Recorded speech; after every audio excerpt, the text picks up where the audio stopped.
Hello, everyone. Oh, that's a nice big hello. Thank you. So welcome to Vibe Revived. As was just mentioned, my name is Jason King. I'm Dean of the USC Thornton School of Music. This happens to be the closing night special event of the 2025 Pop Conference that was hosted by USC Thornton School. How many have been coming to Pop Conference? Only a few of you? Okay, good. Awesome. Excellent. This year, Pop Conference is a joint session with the International Association for the Study of Popular Music's US Conference. And the theme of our conference, for those who haven't been, is Baby, It's a Look, Pop Music, Fashion, and Style at the Edge. It's been 3 days of incredibly high-level conversations about popular music from writers, scholars, journalists, critics, musicians on panels, roundtables, mentorship sessions, and more. So I'm producer of this year's conference, along with Madison Moore of Brown University, Kwame Harrison, president of IASPM US, and Andrew Mall of Northeastern. I don't know if any are here tonight. Hey, in the back. So let's hear it for them and all the behind-the-scenes work that they've done in making it happen. We really appreciate you. Tonight's event is also the final one in Beyond category Quincy Jones, which is the Thornton School's year-long celebration of Quincy Jones. Thank you. In collaboration with Visions and Voices and the Recording Academy Black Music Collective. Those events started in September 2024 with a screening of Quincy Jones' directed CBS TV special, Duke Ellington, We Love You Madly. If anyone attended that, then you are true. Oh, we got some people. Yep, thank you for doing it all. October, we did a public masterclass with the legendary vocalist Patty Austin. That same month, we did an 11-person special panel event with Quincy Jones' key collaborators like Patty and Saida Garrett and Greg Fillinganes. Then we did a Making of Handel's Messiah, a soulful celebration, close listening with Mervyn Warren, Tevin Campbell, Claude McKnight from Take Six. And then last night, I hope some of you were able to attend at Bovard Auditorium, Quincy Jones Symphonic concert with Lettucey, Greg Fillinganes, and others. It's been fantastic, and tonight is the final night. So thank you to Visions and Voices, Daria Yudakovsky, her entire team for making all of this possible. Thank you to the faculty and staff of the Thornton School of Music. You are standing. Are you okay?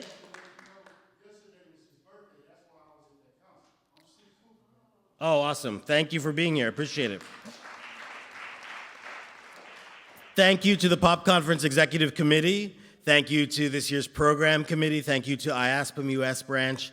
Thank you to Eric Weisbard and Powers, who originally set up this long-running Pop Conference institution about 24 years ago and remain integral to its current manifestation. And I just also want to thank PopCon's sponsor, Critical Minded, its executive director, Rashid Shabazz. I don't know if Rashid's here tonight. Maybe right there. Thank you, Rashid. I'm going to call on you, but we really appreciate the support. And we couldn't do this without you, so thank you.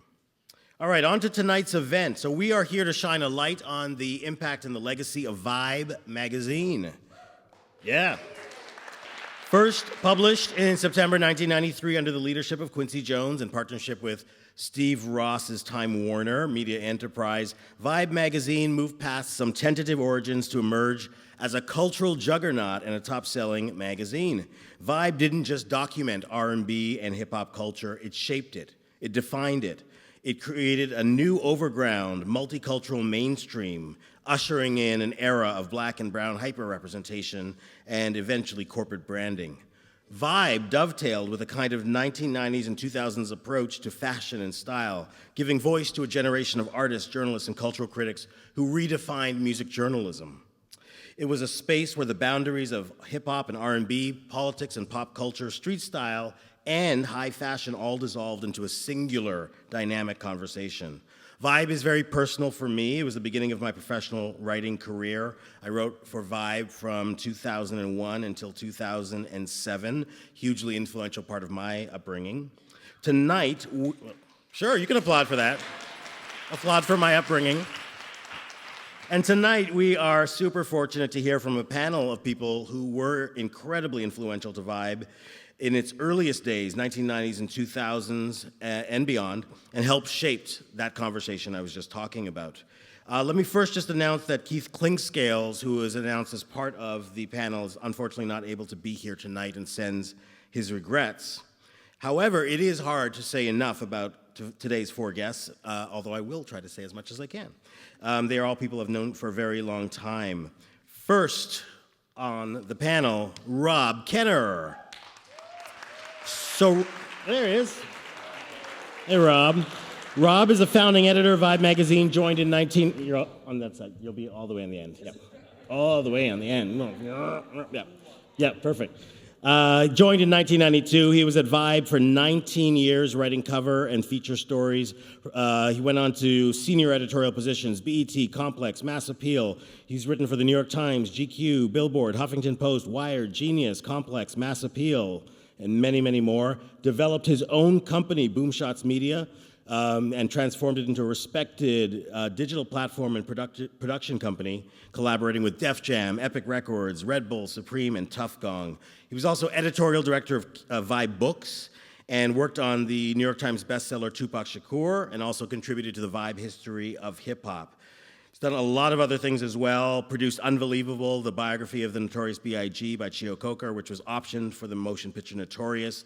And Rob is the author of the New York Times bestseller, The Marathon Don't Stop, The Life and Times of Nipsey Hussle. Rob Kenner. Next up is Dr. Joan Morgan. There's Joan. From 1993 to 1996, Joan was one of the original staff writers for Vibe, contributing editor and columnist for Spin, wrote for numerous publications, including British Vogue, Interview, Giant, Working Mother. In January 2000, she joined Essence, became executive editor there. She's an award-winning cultural critic, feminist author, Grammy-nominated songwriter, and pioneering hip-hop journalist. She coined the term hip-hop feminism in 1999. When she published the groundbreaking book, When Chicken Heads Come to Roost, a hip-hop feminist breaks it down, taught at universities globally, regarded internationally as an expert on hip-hop, race, gender, and more. She is currently program director for the Center of Black Visual Culture at New York University. Welcome, Joan. Scott Poulson Bryant. There he is. Scott is a cultural historian and critic, one of the founding editors of Vibe in 1992. In addition to Vibe, he's written for New York Times, Rolling Stone, Village Voice, among many other publications. His books include Hung, a meditation on the measure of black men in America, and The VIPs, a novel. He's currently assistant professor of Afro-American and African Studies at the University of Michigan. His research on African-American popular culture and performance studies has appeared in the Journal of Popular Music, American Studies, and many other publications. And he's currently finishing his monograph. Can I say that? Yeah. Everybody is a Star, Race, Glamour, and Citizenship in 1970s U.S. Popular Culture. Welcome, Scott. And last but certainly not least, Emil Wilbekin. In 1992, Emil became a founding editor of Vibe, served as Vibe's associate editor and style editor, and then fashion director. In 1999, he was named editor-in-chief. Under Emil's leadership, Vibe won the National Magazine Award for General Excellence in 2002. Hello. Emil was chief content officer at Afropunk, editor-at-large at Essence, managing editor of Essence.com, editor-in-chief of Giant and GiantMag.com, style guru at Complex Media, VP of brand development at Mark Echo Enterprises. It's like everything. Emil is currently associate professor of journalism at the Fashion Institute of Technology. He's also the founder of Native Son, a platform created to inspire and empower black, gay, and queer men. Let's welcome our panel.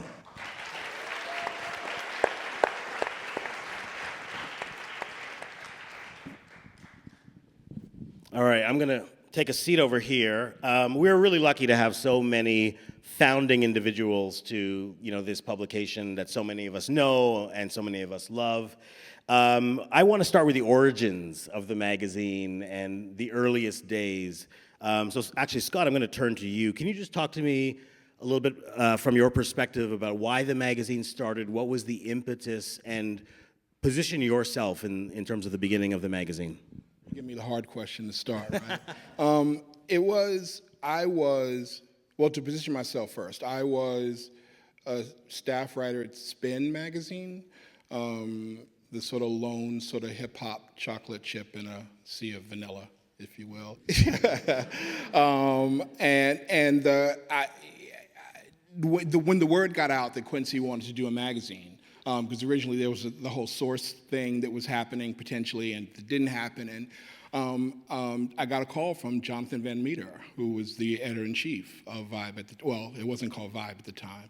It was just this nebulous thing that Jonathan and Emil and me and a woman named Diane Cardwell and a guy named Stephen Campbell, we basically holed up in Jonathan's apartment on Great Jones Street and sort of came up with this thing that would hopefully give birth into the world. And it was called Volume at the time.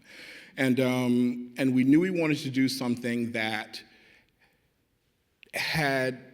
might make an impact editorially speaking, but also visually speaking.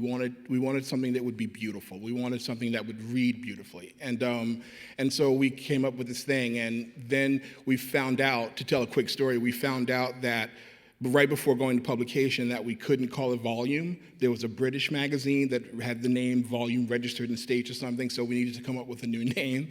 Joan and I were just recollecting this, that we were on our way to Sag Harbor in the summer of '92, right? And what were you doing in Sag Harbor? Renting a house. Renting a house and swimming and barbecuing.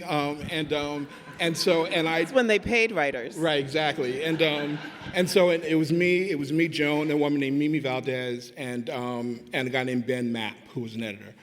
And I came up with the name Vibe. How did you come up with it, by the way?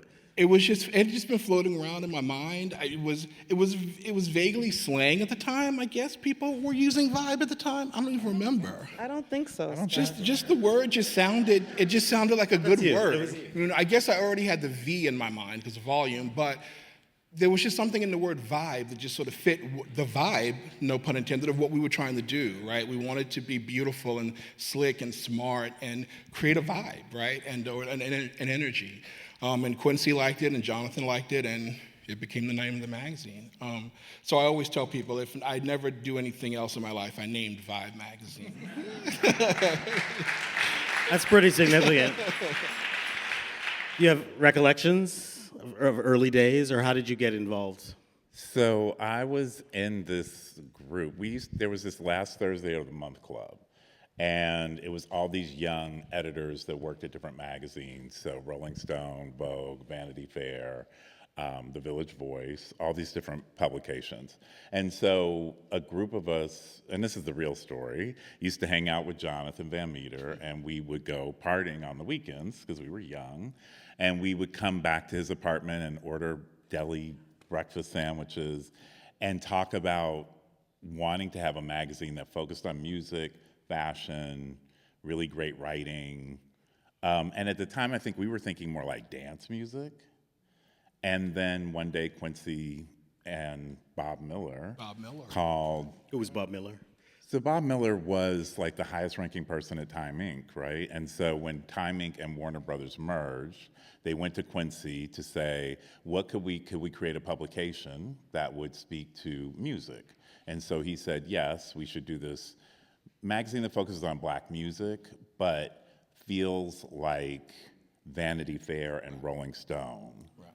From journalistically, stylistically, the covers should be heroic, the writing should be in-depth and real. We were all fans of most of the writers that worked at the Village Voice who end up writing for Vibe. Right. And so they picked Jonathan Van Meter to be the editor.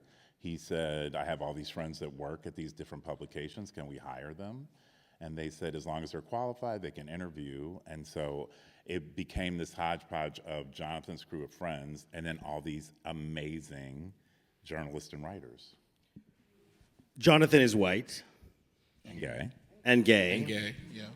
And I remember there's a quote where he says, at a lot of the magazines, which were largely white staff, there would be like maybe one black writer.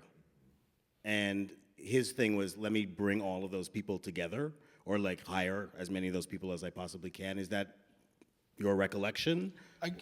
Diane had been in the New York Times, right? Yeah, Diane was at the New York Times. And I'd been to Voice and Spin. Right. Kevin Powell. Well, ultimately Joan. Right? I think they have a very different story than I do, which is often the case as the only female writer on staff. But My experience of how I ended up there is really funny when I look back on it, because I remember having a meeting with Gil Rogan, who told me that he I was remember solely this. responsible Right. for me having my job at Vibe. Who was Gil Rogan? Just- Gil was a big muckety muck at Time Inc. He's big at Sports Illustrated. At Sports Illustrated, yes. Full magazine. And then I had a meeting with Keith Clinkscale, who told me, I'm the reason that you're here. And then I had a meeting with someone else who said the same thing, all men. But the reason I was at Vibe was because of Scott Polson Bryant. right? And I remember telling that story to, Scott is my journalism school. Like, he really is. Like, I as a writer, I'd never taken a journalism class, any of that. So I would just say yes to assignments and then come to Scott and go, Scott, what's a profile? Or like, what's a lead? But I remember telling you my confusion around this, and you going, Joan, Quincy read us. He read our work in the Village Voice. He knows who you are. He knows your writing. That's why we're here. And it really meant so much to me, because there were all these various men telling me they were shaping my destiny. That sort of you should be grateful, to be here kind of thing. Rob, what was your connection early on? I'm the only one here who was pitching myself to be at Vibe. So I read about this, it was a publication called Magazine Week for people that worked in magazines. I was working at an art magazine at the time. It's my first job out of college, and I was DJing on the weekends and coming into work late in the morning because I was out DJing, and so it was starting to get a little sticky. I wanted to write about music, and I read that Quincy Jones was starting a magazine about hip-hop and all related music. And I was like, I have to be part of this. And I said, I bet they won't do reggae right. I'm going to pitch a reggae story.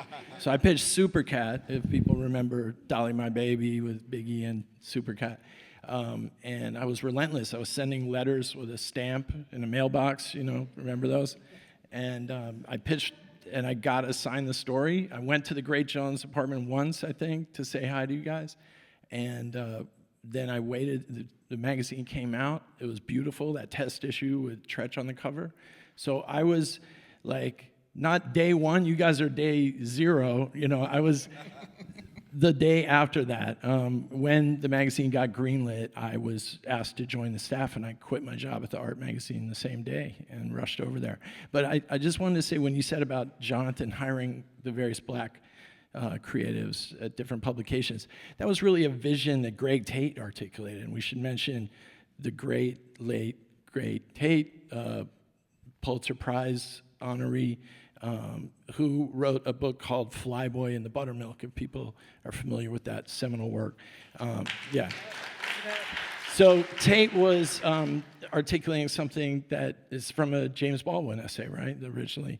And so, Scott, you said the chocolate chip, it's been, it's the Flyboy and the Buttermilk. And he, in the title essay from that book, which was supposed to be kind of about Basquiat, but it was really, I think, about himself. He was talking about recruiting an army of like-minded writers of color and people that sympathize with that vision and, changing the world. And I think that's what Quincy kicked in the door for us to be able to do.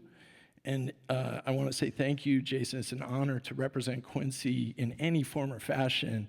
Can we give it up for Quincy Jones real quick? Thank you for that. I mean, since this is partly a Quincy Jones event, can you just talk, anyone who had, relationship, interactions with Quincy about, what that looked like and his relationship to Vibe? I was, for a short, quick personal story, I was one of those people who had been trying to convince my parents that being in journalism was a worthy thing. Plus, I was a college dropout, so and they were like, "Okay, this journalism thing isn't going to happen, whatever." And then when I told them Quincy Jones had a magazine called Vibe that I'd be a part of, they were like, "Oh, we get it. Oh, okay, now that makes sense to us, right?" So there was a way in which Quincy bridged so many sort of generations and spaces and cultures that he was a perfect person to be behind something like what Vibe would do. And to Jones' point, what Jones said earlier, I found out with many conversations with Quincy that he was fully aware of the work we were all doing at the places we were doing and what our voices were like, and sort of what we were contributing to the music culture from our end as writers and thinkers, right, and philosophers even. And it was also just crazy to be in a situation. Remember, he would come by the office, with Natasha Kinski, remember? Yes.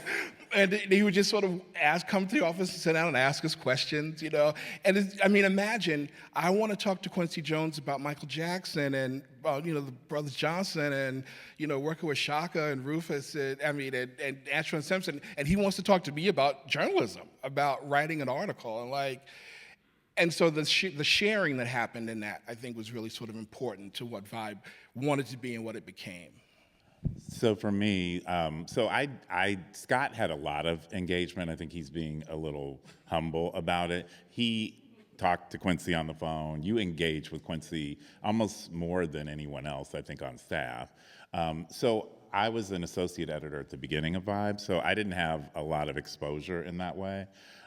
When I became editor-in-chief, suddenly I had access to Quincy, but before that, when I became fashion director, this is a really great story, and I wrote about this on Instagram. My father died very suddenly from a massive heart attack, and I was, within a month's period, I had to help my mother and my brother. We had to bury my father. I had to shoot 3 fashion stories and then fly to Milan for Men's Fashion Week. It was rough, obviously, but what was amazing was Quincy was coming to Milan with us. So this is the first time I really get to engage with Quincy. And so we're at this kickoff dinner, and I tell the story about Mr. Jones. It's a pleasure. I can't even believe I'm talking to Quincy Jones and having dinner with him in Milan, first of all. And I'm telling him how I'm grieving, and my therapist told me that if I wanted to cry, cry. If I needed to take time, take time. And so he's listening very intently, and then he leans over to me and he says, "Son, I'll be your father on this trip." That sounds like Quincy. That's Quincy. I think that nickname of Uncle Q is how a lot of people really think about him. Like, I think that one of the things that shocked me first and foremost was how really deeply that man's had his fingers on the pulse of like contemporary popular culture, like For decades. For decades, like, so there was something that was like he was larger than life and managed to kind of be really familial at the same time. And the first time I met him was actually at LA. I think we were at Quest. You took me, yeah. We went there. It was my birthday, and my birthday present was to go visit Uncle Q in his office from Scott. And I remember he was like, "Joan Morgan, on your 29 and fine birthday." And we talked a lot about like writing and journalism. He wanted to talk about the Mike Tyson piece. Like, I covered Mike Tyson, the Mike Tyson's trial. And it really was like, oh, this is like for real. Like, he actually really knows who each of us is and could hold space for that. And to think that he had been doing that for like his entire career was like, I mean, I'm exhausted now. My son tries to talk to me about contemporary things in hip hop, and I'm like, if it's not Doechii, I'm not really like present. And to think how long he was able to do that and hold space and was so visionary is really incredible. And the thing that I'll add to that, what Joan is saying, is like so many people share the same stories of having these very intimate, creative, visual, visionary conversations with Quincy, but also being very connected and him actually caring about who you were as a human being. And I think that's what makes him very powerful.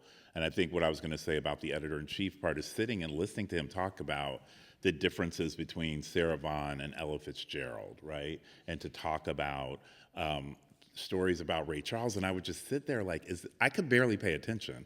Because I was like, is this really happening? Like, am I really sitting here listening to Quincy Jones tell these stories very matter-of-factly and kind of reading a lot, but just very, very brilliant and human at the same time. Can I tell you a quick story? When the issue first came out, Quincy and I went to see U2 at Yankee Stadium. It was the Zooropa tour.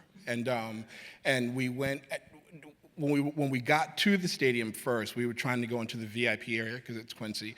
And the guys who were working there all thought I was his bodyguard, which was funny. And he and I got a real laugh out of that. And so after the concert, we went backstage and we were hanging out and everybody, all these crazy people were there. And Jan Wenner came up. I think I might have told you this story. Jan Wenner, the founder of Rolling Stone. Rolling Stone, came up to us, and he said in this really sort of condescending voice, "Oh, I saw this magazine you're doing, Q." And Quincy said, "What'd you make of it?" And he said, "Oh, I liked it, but it was in a way that you can tell he was sort of being shady like about it." And I actually said to him, I said, "Well, I've written for Rolling Stone, but I'm really, really excited to be writing for Vibe." And I remember, it's funny because when Quincy and I got back into the car to go back downtown, he was like, "You sort of stepped to Jan Wenner," and I was like, I was defending Vibe, like I had to. And I think he liked that. Like, I think he liked that I had to sort of throw the shade back, because it was very clear in the moment that Jan Wenner might have been threatened. I don't know what the reason was, but he was just really sort of condescending about it. But I think that also speaks to a couple things. One, the idea of a magazine that was focusing on hip-hop in this elevated way, there was not really that much of a space for that in the particular way that Vibe was being done.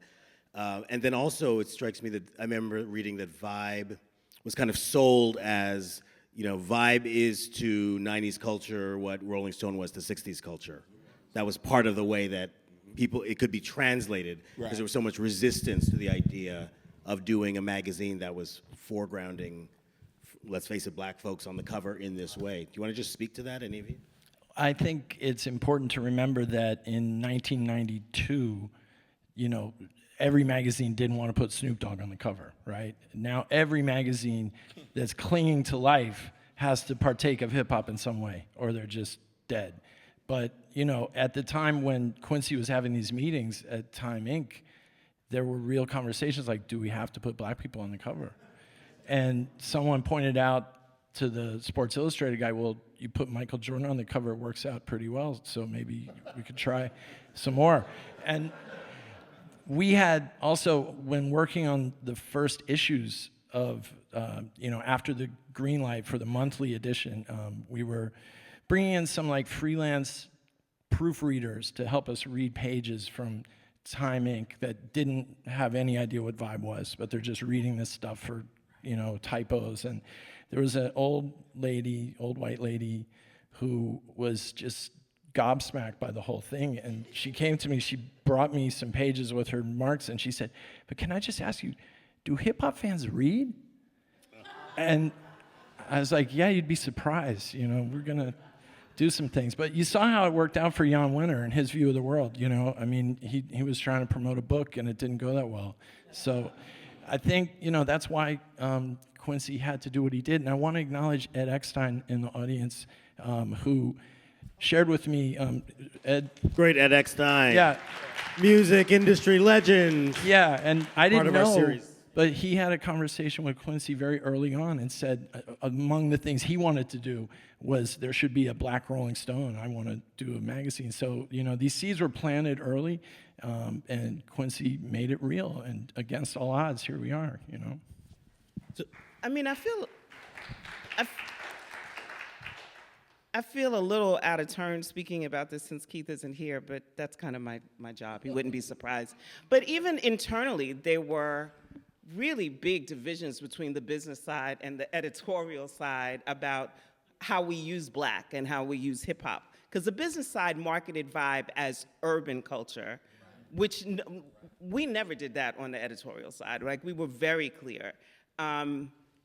And I think we rightfully predicted that diminishing black culture as urban culture would not serve us well in the end, 30 years later. I was going to We ask could you say about that phrase, urban, because obviously that was such a 90s phrase in so many ways to describe. Well, in part, there was a utility to it because in advertising, there were like definitely entities that weren't as scared of the term urban as they were black. And I think we kind of understood on the business side that y'all do what you have to do, but on the writing side, we black, like we blackety black up on this side.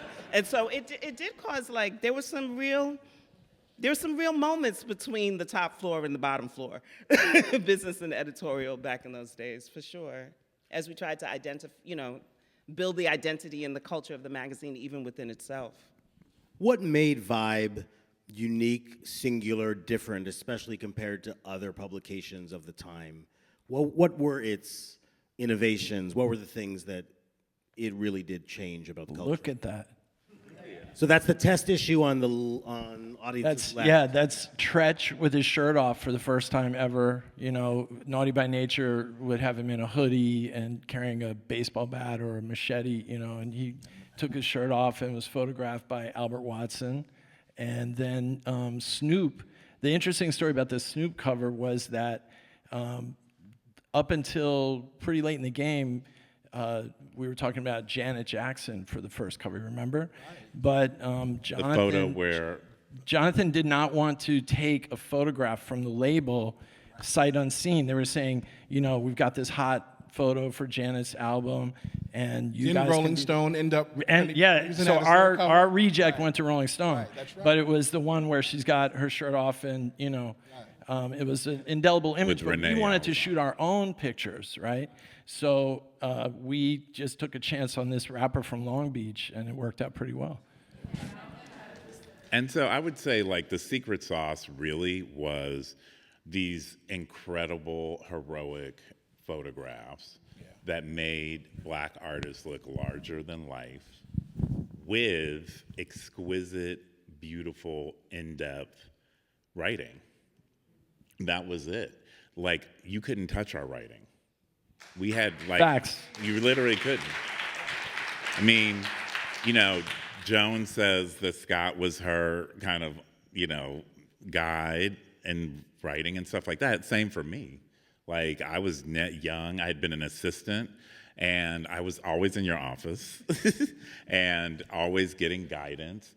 Because for me to be able to work with these incredible voices, I mean, you think about it, Greg Tate, Nelson George, Dream Hampton, Joan Morgan, Scott Polson Bryant, Kevin Powell, on and on and on. It was humbling.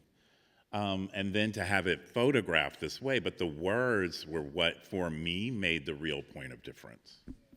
I think just to put it back in context, like that, we were really young. Like the oldest, like 30 was old in the Vibe offices, and for some of us, it was our first job, like official magazine. So in many ways, we were fearless. Like we hadn't learned corporate etiquette. You know what I mean? And we were coming from hip hop, which was also another dimension. But also, unlike other hip hop publications, we weren't afraid to be intellectual. We weren't afraid to be pretty. Like that was actually really like, we're beautiful. Like Langston Hughes, the tom-tom laughs, the tom-tom cries. And we wanted the full breadth of it, And so I think that we wanted the kind of literary freedom that we had at the Village Voice to exist in a space of black voices, and we were really committed to it. And it really had a sense of like investigative reporting and new journalism kind of wrapped together. You think about Barry Michael Cooper. I mean, there were so many brilliant writers that, told these stories that were as dramatic, right, as the music. And that's what made it really brilliant. Bones Malone. It's Malone, the Ghetto Communicator. Yeah, rest in peace. Ghetto just passed recently, as a matter of fact. And let's not forget Sasha Jenkins. Just brilliant minds. But I want to say, when you say the full breadth of it, Joan, it's important to remember that although these are two rappers up here, Vibe was never a rap magazine. It was a magazine that saw popular culture through a hip-hop lens. So anything could be subjected to the Vibe treatment. And, over the course of time, we became the first publication to endorse Senator Barack Obama for president, and, changed American culture and, world history in that way, I think. So That's interesting to think about, Rob. When I think about the longer I stayed at Vibe, the fewer musicians I actually wrote about and profiled. Like I wrote about Carl Kanai and Tyson Beckford, we were just talking about earlier, right? Shaquille O'Neal. Shaquille O'Neal, right? Like bringing the athletes, right? We sort of used the lens of where we're coming Debbie from. Mazur. Debbie Mazur, right? I remember that. John Leguizamo. But a big part of it is also breaking new artists, yeah? I mean, people. That was this one right here. So can you talk about that and next? And by the way, I got to say, my start of my professional journalism career is all about Emil. Because we were on a panel together, sitting next to each other just like this in 2000, and he said to me at the end of the panel, you should be writing for Vibe. And you were the one who brought me on. That was literally the first piece I ever did was 8701 Usher Review, August 2001. Yeah. I was going to say it, because if ever you have a chance to say who gave you your career, I mean, you really did that. So thank you. I appreciate it. But back to the question, which is about launching artists and Yes. the next section. So you were kind of handling Next, right? In the test. So we did a test issue with Tretch on the cover, and this cassette tape came from Lisa Cambridge at Uptown Records, and I literally lost my mind. And I had this. Remember, I had that little mini boom box, and I was running around. I went to Scott. I was like, "Oh my God, you have to hear this woman! Like, who is this woman?" And it's Mary J. Blige. What's the 411? And I'm going crazy. So then literally I go to every single editor's office and I'm playing, and everyone's like, okay. And so appropriately, Joan was assigned to write the next piece. So this is in all of Mary's fullness. So she cancels, can't do the shoot. Can't do the interview that day. And so then Scott literally blesses me because I've literally probably at this point written like 5 cover stories of Mary since then. I got the chance to do the interview for Next, and I was like terrified because it's Mary J. Blige, and I was just in love with her voice and her music. So in the interview, this journalism 101 lesson, I asked her about her relationship with her grandmother, not knowing that her grandmother had just died. So Mary burst into tears. Now I'm in this little tiny, like maybe the size of this chair and this table space. And I'm really, to Joan's point, I'm really young. Like I'm 2 years out of grad school. So I'm like, I don't even know how to emotionally process this right now. I didn't know how to comfort her. I didn't know what to say, what to do. So I dig in my drawer and pull out these deli napkins and hand them to her because I'm just like, and I'm like, we're being professionally interviewed and she's crying. I don't know what to do. And somehow I found the words to comfort her. I wrote the piece. And then when we launched the real issue, when we came back to launch the magazine, I was asked to step off of news and to take on being the new talent editor. And so when I was the new talent editor of Next, we broke Usher, SWV, Brandy, Faith, Maxwell before he was signed. He used to come and hang out at the office. He used to come and sit on the couch. Remember, sit on the couch in the waiting room and just hang out. So we signed, like we had a piece coming out with him, and there was like a bidding war between Columbia and someplace else.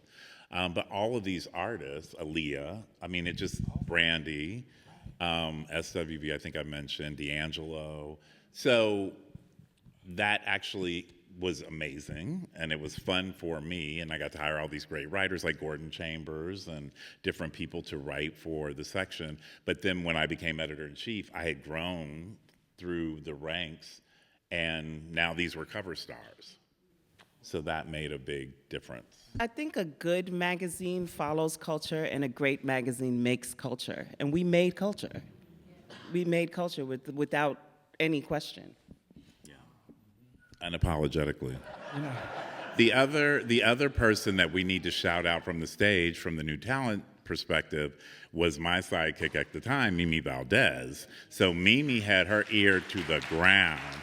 And similar story, she came in and had a cassette tape, and it was Biggie.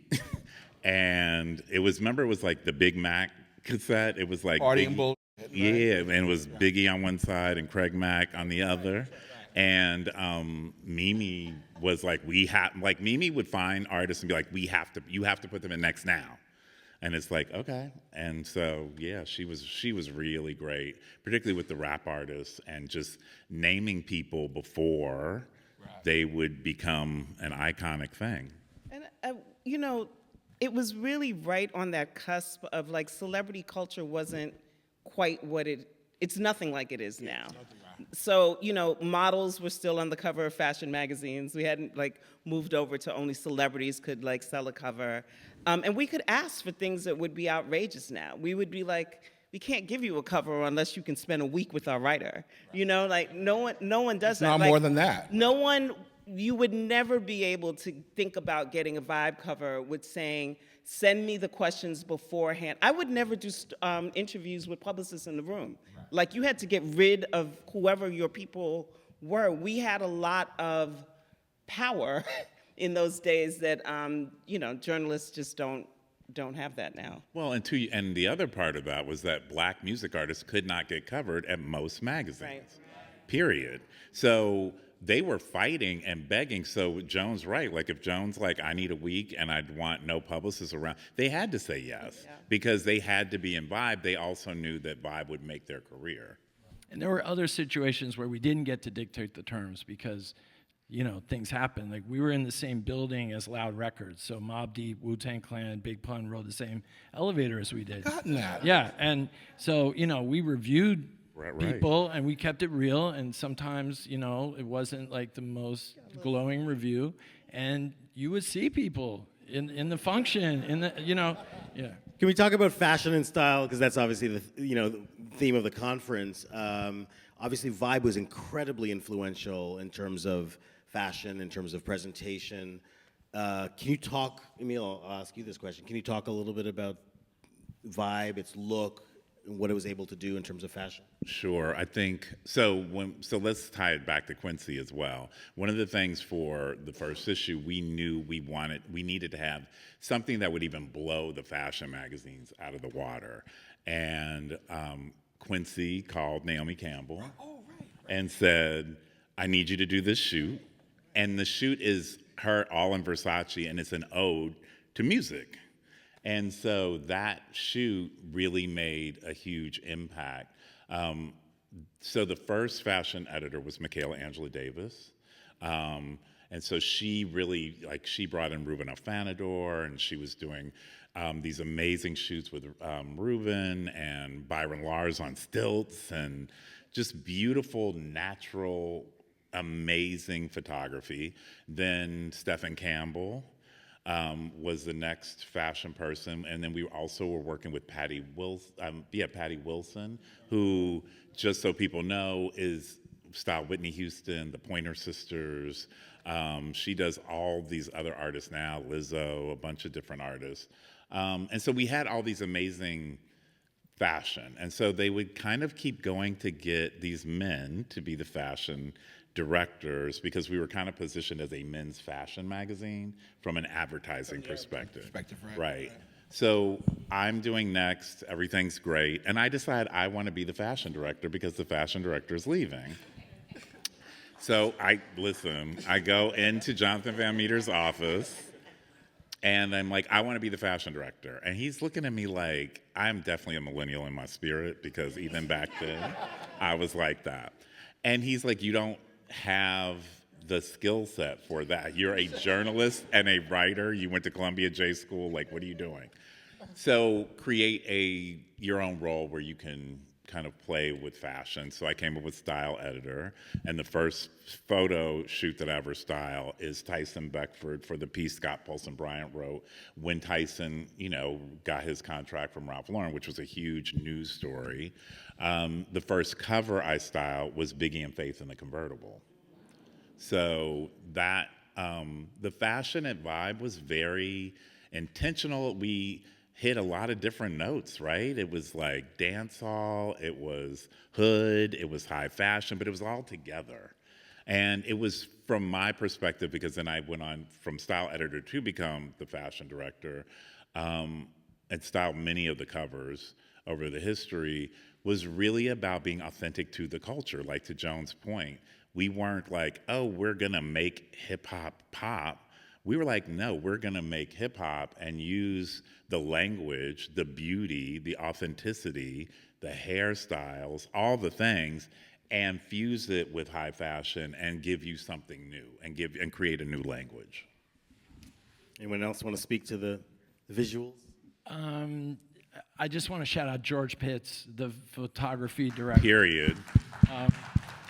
There's a coffee table book on this coffee table that I put together on the 10th anniversary of Vibe VX, which is now out of print, but this was George Pitts' work. It needed to be in a hard copy. And, we were flipping through this before the panel started, and it's a reminder of everything in the world, but through the Vibe lens, and that was what was important. And I think that's right. Like George Pitt's visual and his creative eye was extraordinary.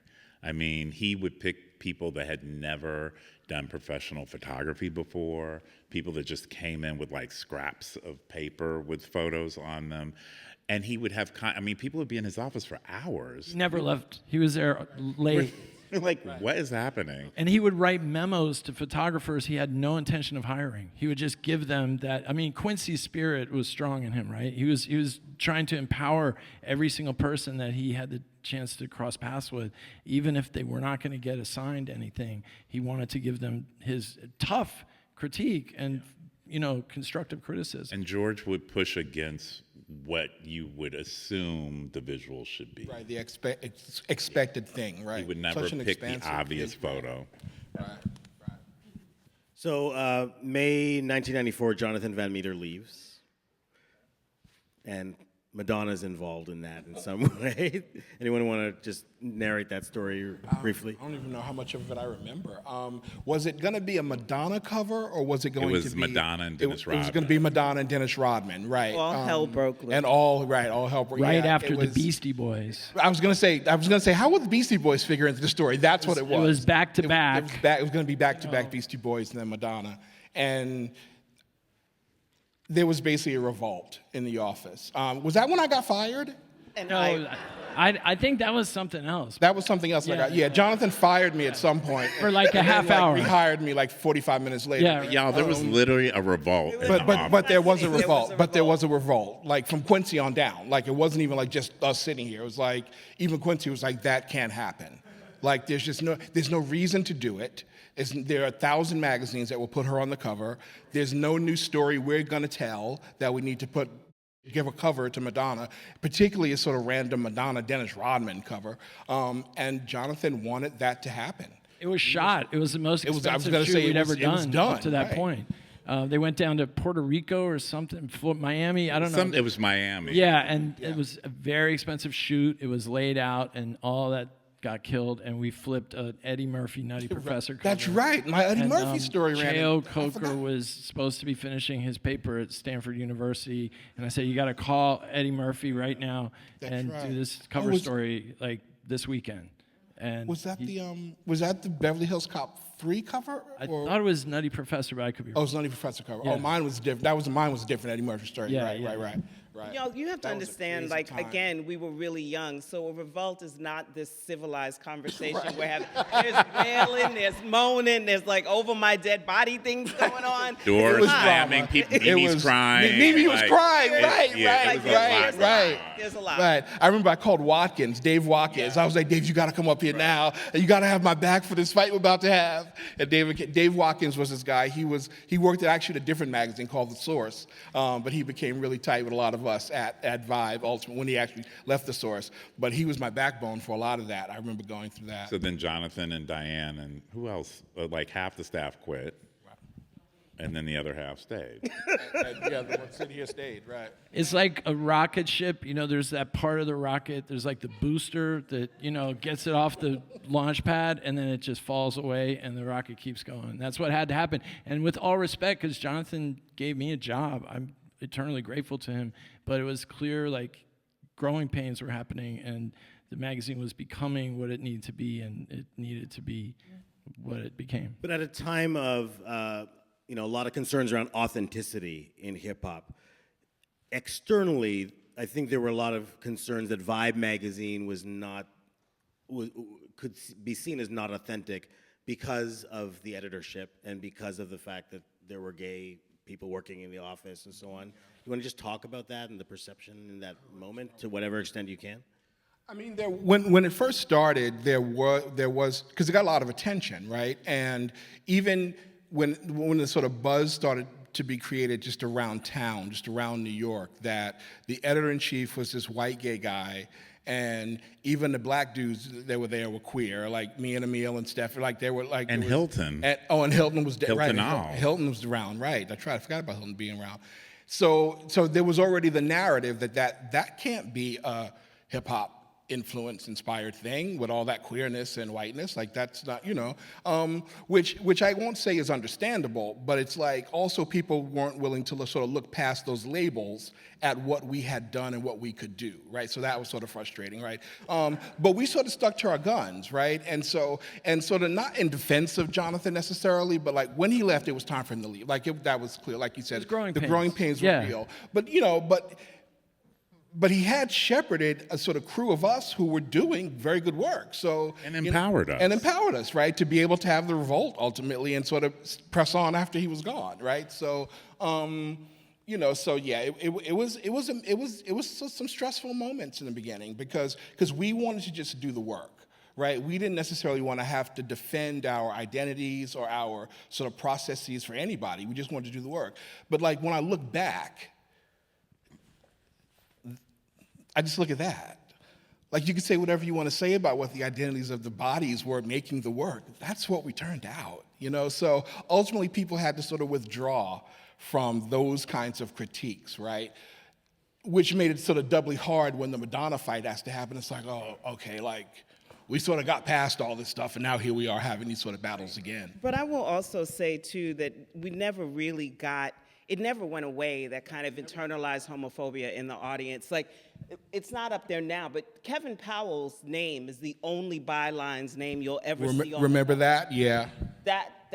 That's my cover. You've never seen my name on a cover. Right. Kevin Powell is the only one, and because he was the straight male amongst the staff writers, he was put forward in a way to kind of like combat all of that talk. But Scott's name is not on the cover. Yeah, my name isn't on the cover. I think my name didn't get on the cover till maybe the Eddie Murphy story that I was referring to. Was that it? Yeah. But like my Boyz II Men cover, none of them have. Yeah. And your TLC didn't have the right. Mine's never had a cover.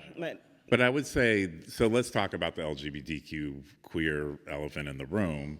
So when I become editor-in-chief, after Danielle Smith, it was a thing. Like, how are you all going to have a black gay man editing this magazine? And there's a really funny story. I went to a barber shop in the Lower East Side, and I'm sitting there waiting for my turn. And the barbers are talking, they're like, oh, yo, they hired a new editor at Vibe. You heard? Blah, blah, blah, right? And I'm sitting there like, this is going to be funny. And they're like, yeah, I heard he's gay, blah, blah, blah. And they're like, how's that going to work? And so they're having this whole hyper-masculine, crazy conversation. And I'm like, So it's my turn to go sit in a chair. Yo, brother, what's your name? Emil Wilbekin. I'm the new editor-in-chief of Vibe. Hello. Where's the right? Record scratch. Right. And so it was a thing, right? And it was a thing, and I'm going to keep it 100. It was a thing with some of the staff. It was definitely a thing with the sales team. And there was a lot of rumors, innuendos, all these things from the other hip-hop magazines, The Source, XXL, because they were like, y'all have this gay dude editing the magazine. And so that was tough, but also like I was living in the spirit of the people that we started the magazine and how we had always pushed against things and spoke up for black women and spoke up for everybody. So I just kept doing the same thing, and it became real when we won the National Magazine Award and the New York Times interviewed me and said, so are you gay? And I was like, damn, I got to say it in the New York Times? And I was like, yes. And so that kind of made it official, but it was not easy. And I think it should be said, you were openly gay. It's not that there weren't gay Right, people doing, as rappers, as producers, as, doing every aspect of, they just weren't maybe courageous enough to live their full self. I also want to say about homophobia and music. So Joan wrote a profile of Buju Banton at a time and I was the person that said, we got to cover Buju Banton. I'm a huge dancehall fan. He's an amazing artist. And then he suddenly puts out this record called Boom Bye Bye. And that song, yeah, you know the song. And it was getting played heavy on the radio in New York City. Most people had no idea what he was saying on the record. There was another record called Flex, Time to Have Sex, Mad Cobra, and that was a hit, and they would mix Buju behind it. No one knew what he was talking about, except if you knew. And it was a very, very homophobic, what Buju would say, his culture, whatever, but that's what it was, right? Joan went to Jamaica, interviewed Buju. Jonathan Van Meter approved the story, said, just ask the tough questions, tell the truth. He didn't say, oh, we're not covering that guy. He did this song. He's a bad person. And I found out only later, before he got the job or when it was about to happen, Out magazine, or I think it was Out, interviewed him, and they asked, would you ever cover Buju Banton? That was one of the questions that he had to answer. And he said to a gay publication, as long as we asked the tough questions and we told the truth, I would cover him. And sure enough, I didn't know. I was the idiot that went in and pitched Buju Banton to him, and he said yes. And Joan went and did the story, and you can talk about it, Joan. But it was a wave. I think fashion advertisers were kind of low-key boycotting Vibe for a second after that, right? It was a thing. It was like the president of GLAAD at the time, who was actually someone who I knew as a baby writer, Donald Suggs, because we knew each other from the Village Voice, wrote this whole letter, this really heated and kind of nasty letter to the magazine, but particularly to me. My mother is a big fan of the particular Brooklyn politician who happens to be Jamaican, because they look a lot alike, so my mother always thinks like their sister. She wrote me a nasty letter. I came up at the Village Voice when people really wrote hate mail by letter. They literally And the editor write would give it to and you. then put it in you know how mad you got to be to sit down and write something, put it in an envelope, put a stamp on it, and walk that to the mailbox. You got to be big mad. And I came into journalism writing extremely controversial stories. So my editors at The Voice would just be like, your hate mail is over there, like that. And so I fortunately came in with a really thick skin, but I also wanted to do that story because I was the Jamaican on staff. I knew that I wanted to write about Buju at home.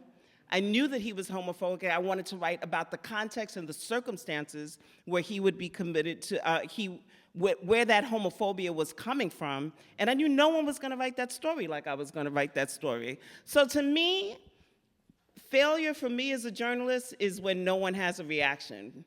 When it's just it's a C. Or maybe even a B minus. But when you're big mad, I think I've done my job. You did that. Joan, your writing has always been fearless, especially when it comes to, the way that we think about gender and hip hop. Wanted to ask you about your experience at Vibe and also the experience of other women at Vibe, to whatever extent you can kind of share that.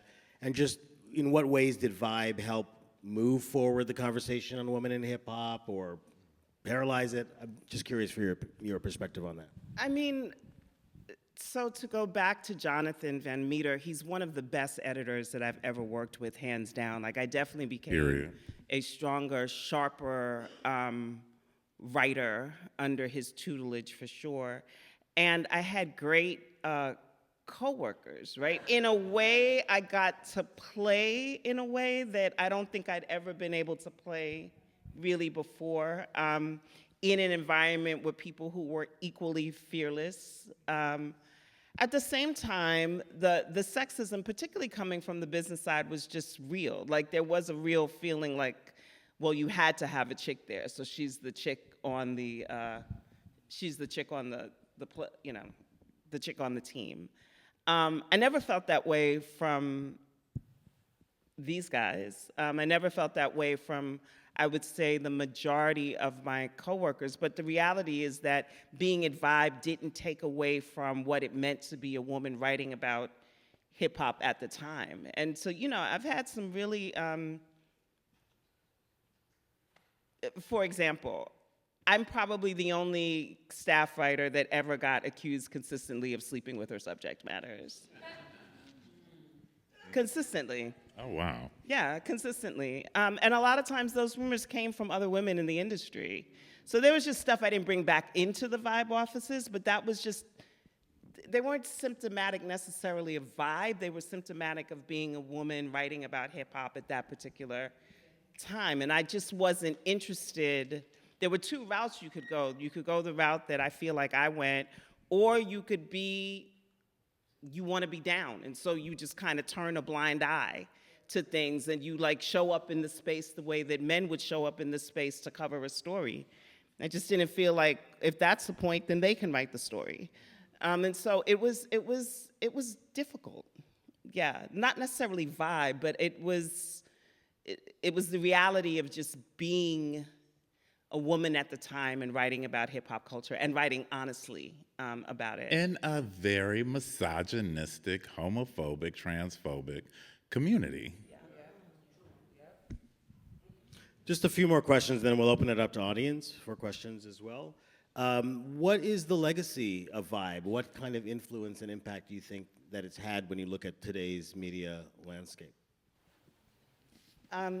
I am consistently surprised and blown away and humbled by the number of young writers that tell me that they used to rip those stories out and study them on how to write about music or do cultural criticism. That actually blows me away that we were meaning making and space making at the same time, and we didn't necessarily know that. And didn't know it, right? I've had that same experience, and it's always weird. Not weird bad, but just weird to hear it, because on one level it sort of reflects the way I was with people like Talani and Greg, right? You called me your journalism school. Greg and Talani were my journalism school, right? But it is. I think when I think about the sort of impact of Vibe, I think about the voice of it, and I think about how what we did, sort of sometimes maybe without even realizing it, was to sort of create a space that I felt like created a space where a particular kind of writer could experiment and create in really interesting ways, and I think that sort of opened up, was sort of a gateway for a lot of what I still see now in many ways. It always seemed to me a place where you could do that kind of experimental writing, but within very particular sort of structure. I learned a lot about structural writing, I think, at Vibe, and just working with editors, because they're really strong editors. So the other side of writing is the editing. That's the really important part of it, right?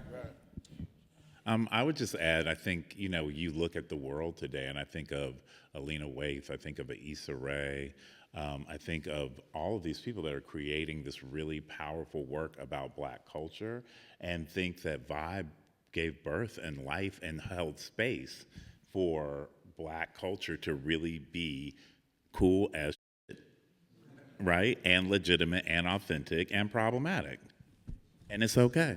And it's okay, right? And I think that I keep staring at the Hyro Crew sweatshirt in the audience, because my Hyro piece for Vibe is one of my all-time favorite pieces. Casual and Souls of Mischief. And so I still love it and I'm in touch with those guys. But I think that it really captures a period in journalism where we loved what we did. We were in love with the music. Even if we critiqued an artist, it's because we loved the culture enough to critique it or to critique the misogyny. And I just don't think that you have that kind of romance anymore in journalism. And I just want to say, fresh air and trees breed dope MCs. That is Jones' opening line from her story. And the fact that I could sit here and just spit that is crazy. That piece was written in 1993, so that is crazy. Let me ask you a question about your own journeys post-Vibe. One of the things I think is interesting just about the folks we have gathered here today is that they're like we're all have some relationship to academia. So, bunch of PhDs up here. Joan got a PhD, Scott PhD. I've got my PhD. Rob, you're teaching at Clive Davis. You've done lectures. Hasn't happened yet, but It's coming. thanks It's coming. for, yeah. It's coming. Emil, you're at FIT now teaching. I'm just curious about that and how you all think about that in terms of your trajectory. Was that part of what you imagined you'd be doing? Is there a reason why you think so many of us as writers went in that direction? I got a PhD because I saw Scott one day and he was talking about he was going to go get a PhD from Harvard. And I was like, oh, shit, well, I guess maybe I should get a PhD. Literally, that was it. Also, like around 2008, 2009, journalism is crumbling. And we're all seeing the writing on the wall that, like, you know, a pivot has to come. Fun fact, Jason King was on my dissertation committee, I want to say. You have no friends on in a dissertation defense. I just want you to know. For any of you who think that you're going to have a friend on a dissertation defense, for those grueling hours, you have no friends at a dissertation defense. But yes, I think my entry in some way into academia was I had already been teaching in academia. I had done visitings at Duke at that point and several other universities. And I wrote a book that was adopted into curricula in academia fairly early. And so it just kind of made sense in many ways. I did not love graduate school. It's not something you're supposed to love, I don't think. I don't didn't think either. so, but I'm happy I did it. I'll put it that way. We should shout out Mark Anthony Neal here. Mark Anthony The Neal. great man, Mark Anthony Neal, who Joan and I both ended up somehow writing books that were getting taught around the world, right? And Mark actually said to me when I actually went down to Duke, were you teaching down at Duke when I did that? Yeah. Right. I went down, when my book Hung came out, I did a talk down at Duke University, and Mark Anthony Neal actually said to me, well, if your book is in the academy, there's no reason why you shouldn't be in the academy. And that was in 2006, when I still didn't even have a BA. And then I went back to my undergraduate university, got my BA in 2008, and then, thanks to Tricia Rose, I taught there for a year. And it was while doing that I was like, oh, I remember at Brown, yeah. And I said, oh, I remember what Mark Anthony Neal said. Maybe I should have, apply to PhD programs and see what happens. And now here I am. And there are ways in which I think, having been at Vibe and having been at the Village Voice and having been in places where I was encouraged to sort of like land on my feet and find stories and do research and interview people, it actually sort of corralled together a bunch of skills that were really valuable to me as an academic, ultimately. So I never planned it, and as Joan said, the industry was falling apart at some point, and I was already in academia, and I said, well, why not stay? So yeah, I actually teach creative nonfiction in one of my classes, and there's a real joy that comes from sort of hearing these new developing voices from these 18, 19, 20-year-olds who were the age like when I dropped out of college who was trying to do this thing. So it comes full circle in a weird way. I had to go back and complete my college degree before I applied for my PhD. I was a quarter credit shy at Wesleyan, which meant that they let you walk. And I was like, oh, my mama done seen me walk. Like, I'm not like never finishing this quarter credit. And I remember going back to Wesleyan, being invited to speak, to talk about chicken heads, had a whole book they were teaching. Would they give me that quarter of a credit? No, so I had to actually go. And I mean, a quarter of a credit is like, I don't know, basket weaving, y'all. But I had to actually go and take a course at SUNY Newport so I could apply to the PhD program. Wow. Which kind of shows you some of the weirdness around academia. I had a whole year to go. You only had a couple of, I had a whole year I had to go and do. So I never kind of, this is a funny story. I never had aspirations to really be a college professor or be in the academy. What I did have was an amazing professor at Columbia Journalism School named Samuel G. Friedman, who was my cultural affairs reporting professor. And he's like, you're going out to these parties, like, what is that? And I was like, it's hip hop. Like, it's like, and so I'm telling him, I'm at the Red Parrot and I'm at Heavy's birthday and all this crazy stuff. And he's like, you should write about that. And so that was a very, I think, powerful moment that kind of branded something in me, that someone could see something in me that would then lead to this amazing career. But I have to shout out Elena Romero, who is our assistant chair at FIT, and she called me one day and said, we have a position for a full-time faculty position for someone to teach journalism. And I was like, adjunct? And she's like, no, full-time, you have to 4 classes, 3 days a week on campus. And I was like, that's not gonna work for me. And I went through the process and finally got to the dean of the business school, and she said, name 3 reasons that you would want to teach. And I was like, I don't know if I want this job. And I said, representation, number 1, less than 3% of full-time faculty are Black in the United States. I said, paying it forward and being able to have all these gifts and talents that someone else should be using, right, and benefiting from. And next thing I know, I'm meeting with Dr. Brown, and here I am. I just want to add, too, when we think about the legacy of Vibe and hip-hop journalism, hip-hop studies doesn't exist in the academy without what we did. So it was really Correct. funny to me, all these people who were like, oh, are you going to get a PhD in hip-hop studies? And I was like, why would I get a PhD in what I built? Like, that makes no sense to me. But yeah, that doesn't exist as a field of academic study without what we did.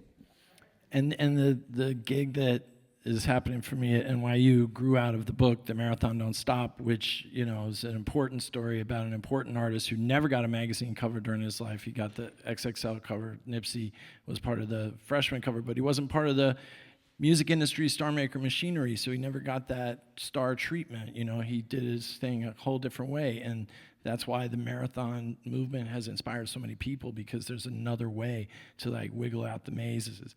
And so people started teaching the book at colleges. It's being taught at Howard and many other fine institutions. And so I'm now been asked to teach a class that's kind of based on some of the ideas in that book. But, you know, what we did at Vibe every day was teach each other, right?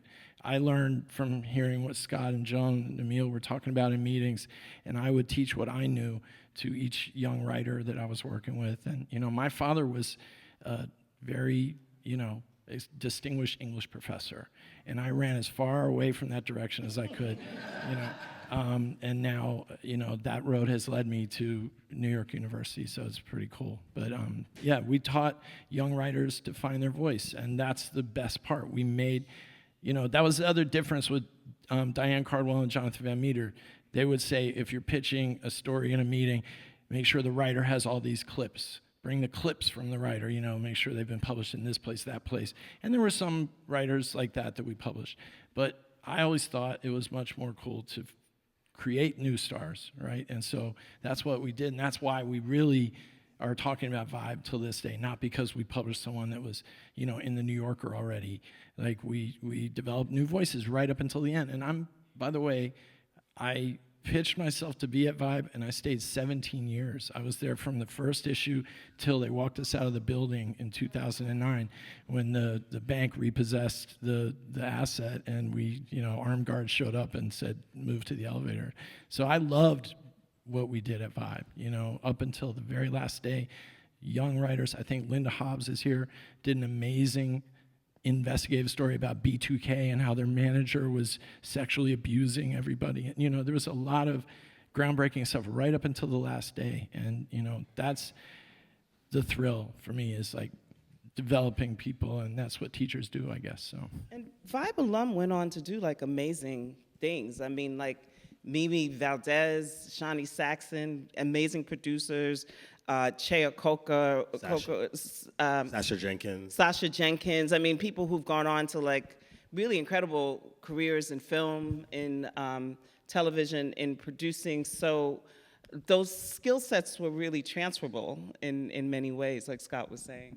And one of the things for me, like when I teach feature writing, One of the things I love is I use new journalism as the style of writing because for some reason, my students really connect with it. But what's wonderful is when I then go to the hip hop era and I'm able to talk about these beautiful souls, and I make my students read Greg Tate's obituary, because I want to show them, right, that yes, something that was born out of, right, rebelling against who, what, when, where, why, and making it beautiful could then turn into a whole cultural movement.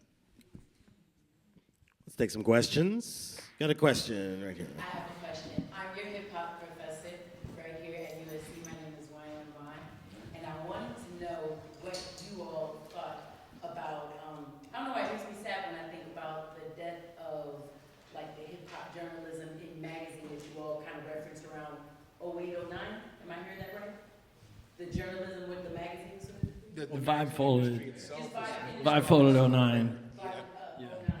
So what's been in its place would be things like, let's say, podcasts or just hip hop journalism that's taken more of a digital platforming. I wanted to know you all's thoughts in that regard in the written as well as the orated form. I have some definite thoughts about that. I think Vibe folded because they didn't have a good digital game. We had a popping website. Vibe.com was crazy. There was this room in the downstairs, which was the business floor, and there was a room with about 10 computers. Nobody knew what was going on in there. A bunch of young writers that were basically running wild, interviewing whoever, picking up the phone, doing really important work. It was a hot website in the early internet era, but no one understood how to monetize it. And at some point, a very bad decision was made to like basically outsource the business of it to Yahoo or something, and it just died. And Vibe perished because there wasn't a digital game to like, and that's when you saw the rise of Complex and other publications. Complex primarily that brought all the blog sites together and had a really strong business model. But you know, as we were talking about, integrity scale shifts at that point, right? Because on the internet, you can change the story if someone's mad. You can take it down. You know, you can like, you know, if someone doesn't want to retweet your cover, you don't have the traffic that hits your traffic goal, you know, and there's a lot of listicles that start coming out, you know, top 10 this and, you know, and talking shit for clickbait. And, you know, like Jay-Z had that line, y'all be talking crazy under them IG pictures, right? Like, you know, the whole internet thing is just like, I'm not going to see these artists that we're writing about. I'm just trying to churn out, you know, traffic numbers. And I'm not saying everybody at Complex was doing that, you know, but it's just a trend that came over time to be more and more prevalent. And, you know, now podcasts, I mean, you have like people that, you know, it's cool to hear a rapper converse with another rapper, maybe having some drinks, and, you know, it's like a certain kind of conversation, but it's not necessarily journalism, right? I have really strong feelings about that. So they start with that it is impossible to get the depth of journalism that we used to do in 2,500 words to 4,000 words in 700 words. You absolutely cannot get that depth of critical analysis in 500 to 700 words. And when you have to be first. And well, you know my thing. If you're writing your think piece less than 24 hours after the album came out, you haven't thought about it. I haven't thought about it enough. The other thing that happens is that when I started as a journalist at the Village Voice, and I wrote my first article not even expecting to be paid, and the Voice paid terribly. I still got like $450 for a feature on an alternative that played terribly. But my magazine rate, I started at $1 a word. By the time I finished, I think I was up to like $3 a word. You are not going to get the same quality of work if you're paying people $150 for a 700-word piece as you do when you're paying them several $1,000s to get in there and do the work. So it's a matter of economics. It's a matter of a digital era that also doesn't train critical readers, that don't have the attention span. It's like we've thrown the baby out with the bathwater. For real. Okay, one more question. Anyone on this side? Come on. All right, right here. You get the last one. I'm sorry. I meant her, but now that you're stood up. It's okay. We'll do you and then we'll come here. Thanks for a great panel and sharing the backstories behind some of your controversial covers. The most controversial cover in my lifetime was the East Coast versus West Coast cover. I've always heard the hood side, no stories, two sides of the story, and the hood story is vibe escalated East Coast, West Coast battle. Now, if you guys care to share, what's your version of the story? I don't have anything. Do you have anything? You go, Rob. Yeah. So everybody at Vibe loved Biggie. Everybody at Vibe loved Tupac. It was no situation of trying to hype up a beef or anything of that nature. There was a real rivalry. There were records. There were interviews on radio. There was a lot of things happening away from the cameras and away from the microphones. So that wasn't like a made-up thing. You know, there was something happening for real. We knew our responsibility. Vibe became kind of a platform for a lot of that stuff to play out, like interviews that we did where Kevin went to Rikers Island and interviewed Tupac Shakur. That was a big moment, in the narrative of what was going on. And the cover with Big and Puff, I was one of the editors that worked on that. And I've written about this. You can, look up what I've written about that experience. I didn't agree with the cover line. I didn't think it should say East versus West. And the energy of that interview was not them saying, we're beefing with the other side. It was, Biggie in particular was very much like, concerned, confused, just trying to de-escalate. And I was not happy with that cover line choice. But the cover is a different thing than the pages of the magazine. It was a much more group conversation that went sometimes beyond the editorial team, to be honest with you. And so, I regret that cover line personally. I can't say that, it caused something, but it was the September issue, and, Pac lost his life that month, I want to also, though, I want to say something about something that happened with us, and I also answered this gentleman earlier. People care deeply about this culture and this music, and there's an ownership to it. And so, of course, the Hood is going to say that because the Hood was not used to being covered journalistically and having Black people work on these stories, report these stories, fact check. We had our legal and fact checking was crazy, where we would be fighting with them because they wouldn't believe half the stuff, or like we had to prove things, and we're like, no, this is legit. So I think that's part of what that is. And I know that was Danielle editor then, Rob? For which story? For East Coast, West Coast. Yes, that's correct. Yeah, so she's from the West Coast too, so she was very passionate about the West Coast. So I don't think that she was pouring gasoline in that way. I think she wanted it to be journalistically sound and really cover this because we were the voice of our generation. So that I just wanted to end with that because I think it's super important that we recognize that about Vibe.